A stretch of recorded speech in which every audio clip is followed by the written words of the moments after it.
Assalamualaikum warahmatullahi wabarakatuh. Semangat pagi anak-anak. Apa kabar kalian semua? Mudah-mudahan kalian dalam keadaan sehat walafiat. Pada pertemuan hari ini kita akan membahas pokok bahasan listrik statis dengan subpokok bahasan konsep listrik statis. Dalam pembelajaran ini tentu kita ada tujuan untuk mempelajari materi ini. Adapun tujuan mempelajari materi konsep listrik statis ini adalah yang pertama, peserta didik dapat menjelaskan pengertian atom. Yang kedua, peserta didik dapat menjelaskan partikel penyusun atom. Dan yang ketiga, peserta didik dapat menjelaskan jenis-jenis atom.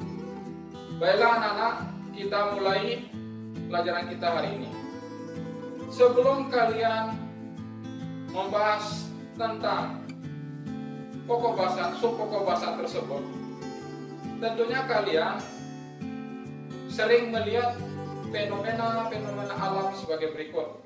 Misalnya, bagaimana proses terjadinya petir pada saat musim hujan yang disertai dengan badai umpamanya.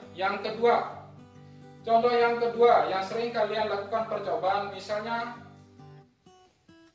plastik yang digosokkan pada rambut yang kering, kemudian plastik tersebut didekatkan pada sobekan-sobekan kertas, lalu sobekan-sobekan kertas tersebut menempel pada ujung plastik. Mungkin masih ada yang lain, misalnya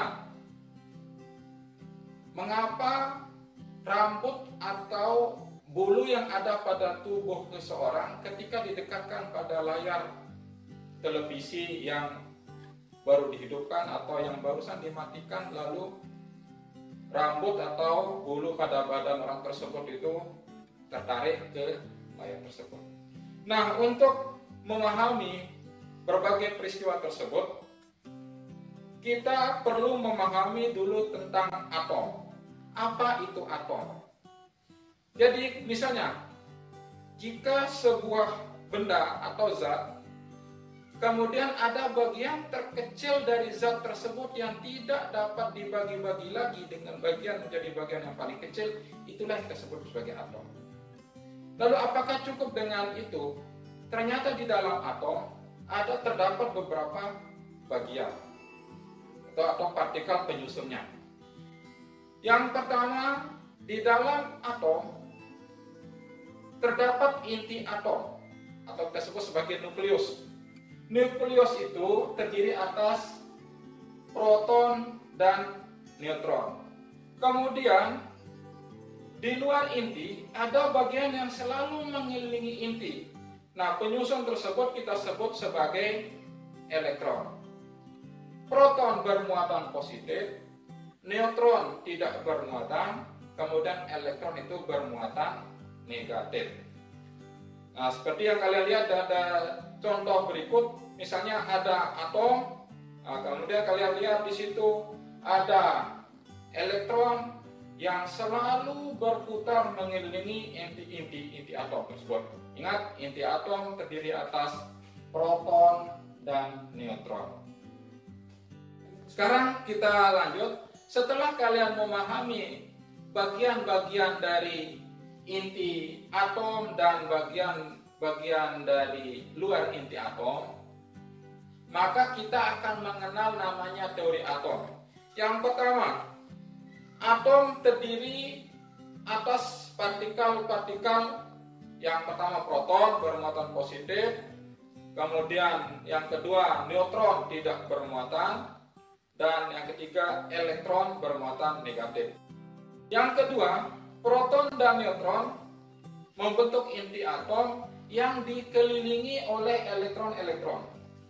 Kemudian yang ketiga, elektron dalam mengelilingi inti atom pada tingkat energi tertentu semakin jauh dari inti, maka energi yang dari elektron itu semakin kecil. Nah, mengapa hal tersebut terjadi? Ini untuk menghindari terjadinya gaya tarik dari inti. Jadi kalau elektron semakin dekat dengan inti, maka dia akan melepas energi yang banyak supaya dia tidak jatuh ke dalam inti. Tetapi kalau dia semakin jauh dari inti, maka dia tingkat energi yang dilepas itu semakin kecil. Berikut atom netral. Itu atom yang jumlah proton, neutron, dan elektronnya jumlahnya sama. Kemudian atom positif jika atom tersebut kekurangan elektron atau dia kelebihan proton. Kemudian atom negatif dia kekurangan proton atau kelebihan elektron. Perhatikan beberapa contoh model atom berikut untuk mengenal mana yang termasuk atom netral, mana yang termasuk atom positif, dan mana yang termasuk atom negatif. Contoh yang pertama, atom dari hidrogen.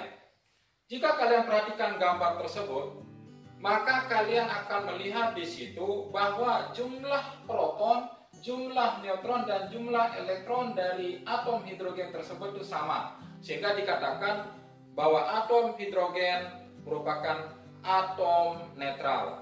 Contoh yang kedua, atom helium. Jika kalian melihat gambar dari atom helium tersebut, kira-kira kalian bisa tidak menebak jumlah muatan-muatan listriknya. Berapa jumlah proton pada atom helium tersebut, berapa jumlah elektronnya, berapa jumlah neutronnya. Sehingga kita bisa menebak bahwa atom tersebut termasuk jenis atom yang mana. Kemudian contoh yang ketiga adalah atom litium. Atom litium, jika kalian perhatikan gambar tersebut, bahwa jumlah proton, jumlah elektron, dan jumlah neutronnya sama, yaitu berjumlah 3. Sehingga dikatakan atom tersebut merupakan atom yang netral atau diistilahkan sebagai atom yang tidak bermuatan. Berikutnya, perhatikan gambar dari atom natrium dan atom klor. Di situ terlihat bahwa jumlah proton dari atom natrium itu sebanyak 11, sedangkan jumlah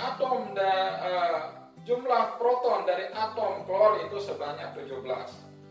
Keduanya itu jumlah muatannya sama, sehingga dikatakan natrium dan klor itu berupa atom netral. Sekarang, karena sifat dari elektron itu di samping dia berputar mengelilingi inti atom, juga dia dapat terlepas atau menuju ke atom yang lain.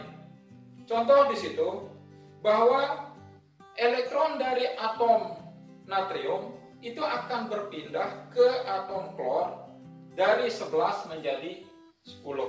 Sedangkan atom klor yang sebelumnya elektronnya 17 menjadi 18. Sehingga dapat dikatakan di sini bahwa natrium mengalami kekurangan elektron, yaitu dari 11 menjadi 10. Sedangkan klor yang jumlah proton sebelumnya 17, tetap 17 proton, tapi elektronnya yang sebelumnya 17 menjadi 18, sehingga klor dikatakan sebagai atom yang kelebihan elektron. Sehingga di sini dapat kita katakan bahwa natrium dia kehilangan elektron, maka natrium akan menjadi atom positif. Sedangkan klor dia akan kelebihan elektron karena mendapat dari natrium, maka dikatakan klor itu sebagai atom negatif. Lalu, apa yang dapat kita simpulkan dari pertemuan kita hari ini? 1. Atom adalah partikel terkecil dari suatu benda yang tidak dapat dibagi-bagi lagi. 2. Atom terdiri atas inti atom, proton dan neutron, serta elektron yang selalu berputar mengelilingi inti atom. 3. Elektron dapat berpindah dari atom yang satu ke atom yang lain. 4. Atom terdiri atas atom netral, atom positif, dan atom negatif.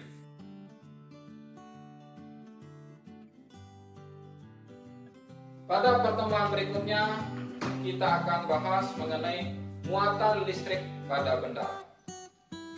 Mudah-mudahan apa yang dapat Guru sampaikan pada hari ini kalian dapat memahaminya dan tetap semangat untuk belajar di rumah. Sekian, wassalamualaikum warahmatullahi wabarakatuh.